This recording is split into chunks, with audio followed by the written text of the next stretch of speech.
Terza corsa dedicata al non dimenticato Massimo Visco.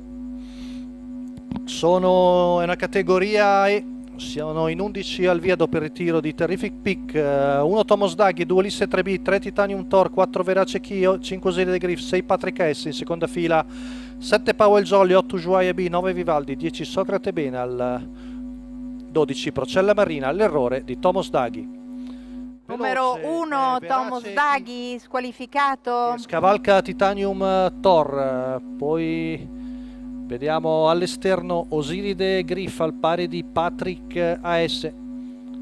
Siamo ai 200 passati in 14,4 con in vantaggio l'allievo di Sandro Capenti, seguito da Titanium Thor, all'esterno Patrick AS, poi lungo la corda Ulisse 3B, attacca l'allievo di Antonio Greppi. Vediamo le scelte di Sandro Capenti, sembra tenere buona andatura, quindi ha voglia di correre in testa il driver toscano con Verace Chi, all'esterno Patrick S, Titanium Thor, Ulisse 3B, avanza al largo anche Ushuaia B con Francesco Facci. Intanto arriviamo ai 600 in 44,8.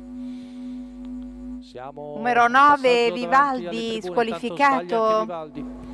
Verace Chi sempre in vantaggio, affiancato da Patrick S, ha preso la via del largo anche Powell Jolly, abbandona la retrovia anche Procella Marina. La frazione qui davanti alle tribune in 14,9, viene fuori il primo giro in 59,7.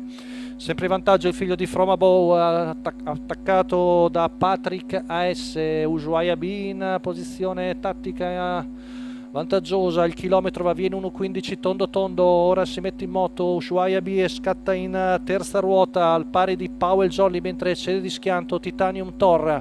Siamo a 400 metri dalla conclusione, con la frazione delle scuderie passata in 14,7. Avanza sempre più deciso Ushuaia B, si trascina Powell Jolly, poi lungo la corda anche Patrick S che cerca di riprendere fiato. Siamo a poco più di 200 metri dalla conclusione, sempre in vantaggio l'allievo di Sandro Capenti, insiste a largo di tutti Powell Jolly, è rimasto un po' lì Ushuaia B, ultimi 200 metri, 150 metri con Verace Chi che prova a difendersi, ma Powell Jolly energie più fresche e regala il doppio. Antonio Di Nardo ancora secondo, Verace Chi davanti a Patrick S, Ushuaia B, 1,14,3 la media al chilometro, 14,7 a chiudere per il 10 anni da Frullino Jet, il training ancora di Gennaro Casillo al doppio anche lui, i colori di Tiziana Bellucci, la quota in chiusura di Powell Jolly di 3,01.